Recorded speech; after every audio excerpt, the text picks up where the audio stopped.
इस दुनिया में कोई गरीब नहीं। एक समय की बात है, भगवान गौतम बुद्ध एक गांव में धर्म सभा को संबोधित कर रहे थे। लोग विभिन्न परेशानियों को लेकर उनके पास जाते और उसका हल लेकर खुशी खुशी वहां से लौटते।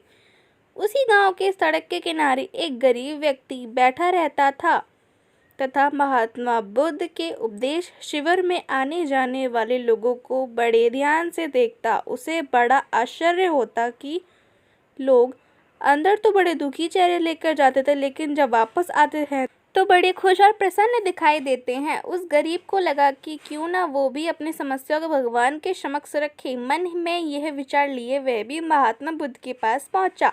लोग प्रतिबद्ध खड़े होकर अपनी समस्याओं को बता रहे थे। जब उसकी बारी आई तो उसने सबसे पहले महात्मा बुद्ध को प्रणाम किया और फिर कहा, भगवान, इस गांव में लगभग सभी लोग खुश और समृद्ध हैं, फिर मैं ही क्यों गरीब हूँ। इस पर उन्होंने मुस्कुराते हुए कहा, तुम गरीब और निर्धन इसलिए हो क्योंकि तुमने आज तक किसी को कुछ दिया ही नहीं। इस पर वह गरीब व्यक्ति बड़ा आश्चर्यचकित हुआ और बोला, भगवान, मेरे पास भला दूसरों को देने के लिए क्या होगा, मेरे तो स्वयं का गुजारा नहीं बहुत मुश्किल से हो पाता है। उसे भीख मांगकर पेट भरता हूँ। भगवान बुद्ध कुछ देर शांत रहे, फिर बोले, तुम बहुत बड़े ज्ञानों के साथ बांटने के लिए ईश्वर ने तुम्हें बहुत कुछ दिया। मुस्कुराहट दिया जिसे तुम लोगों की आशा संचार कर सकते हो। मुख दिया है ताकि लोगों को दी मीठे शब्द बोल सकते हो, उनकी प्रशंसा कर सकते हो।